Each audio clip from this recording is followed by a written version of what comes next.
अरे सभी बैठो, सभी बैठो, सभी बैठो, सभी क्लास में बैठो। अभी जो है एक फॉर्म आया, उसके बारे में जानकारी दे देते हैं, फिर आपको डिटेल से पढ़ाएंगे। एक फॉर्म आया है बेसिक शिक्षा अधिकारी का। पहले इसको बीईओ के नाम से जाना जाता था, इसका नाम बदल दिया गया है, एईडीओ कर दिया गया है। बड़ी चालाकी से किया गया है ताकि एज न बढ़ाना पड़े। 10 साल 12 साल के बाद ये फॉर्म आया, तो बड़ी सरकार ने बहुत चालाकी से काम किया है। जिनका एज एक्सपायर हो गया हुआ है वो कोशिश करेंगे कि एज बढ़े। खासकर जनरल का एज जो है 21 से 37 वर्ष ही है, इसको 10 साल सभी में छूट मिलना चाहिए, सरकार को देना भी चाहिए। तो पहले तो हम इस मुद्दा को आपके सामने लेके ला रहे हैं। मैंने एक पिक्चर बनाया है जिसमें ये है सरकार।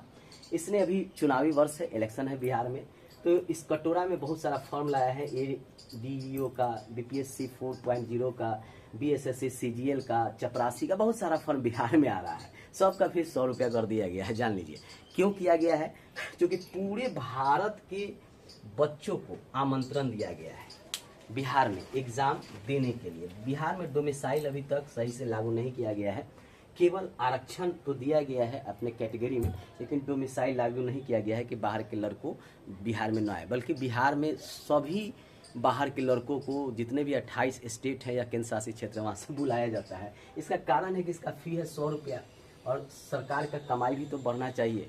तो भारत के सभी बच्चे आएंगे, 100 भी रुपया फीस जमा करेंगे तो बहुत सारा फीस जमा हो जाएगा, और कंपटीशन भी टफ हो जाएगा। लगभग 20 से 30 लाख जो है बिहार में फॉर्म भराएगा।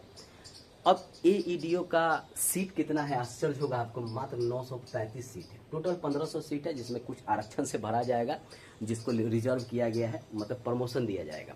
और मात्र 935 सीट के लिए ही एग्ज़ाम लिया जाएगा। 27 अगस्त से 26 सितंबर तक फॉर्म भरने का डेट है, आप लोग सब भर लीजिएगा।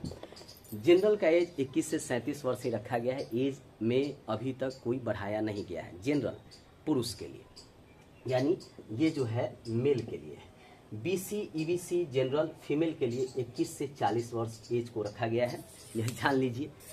और एससी और एसटी के लिए 21 से 42 वर्ष रखा गया है। इसके अलावा जो विकलांग है या स्वतंत्रता सेनानी है, उनको अलग से छूट भी दिया गया है। तो उसको आप फॉर्म भरते समय जरा एक बार जरूर नोटिफिकेशन को देख लीजिएगा।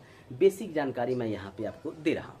अब क्वालिफिकेशन क्या है, ग्रेजुएशन रखा गया है। पहले बीए के साथ जो है बीएड भी मांगा जाता था, लेकिन अब बीएड को हटा दिया गया है। अब जो बीए किए होंगे, बीए कम किए होंगे, बीएससी किए होंगे, उस फॉर्म को भर सकते हैं, या बीटेक किए होंगे। लेवल 5 का जॉब है, अच्छा जॉब माना जाता है। पेमेंट तो इसका अच्छा है, 29,200 रुपये इसका पेमेंट है। बेसिक है ये, पूरा मिला के आपको मान के चलिए कि 60-70 हज़ार से कम नहीं मिलने वाला है। तो पेमेंट तो इसका अच्छा है। अब है कि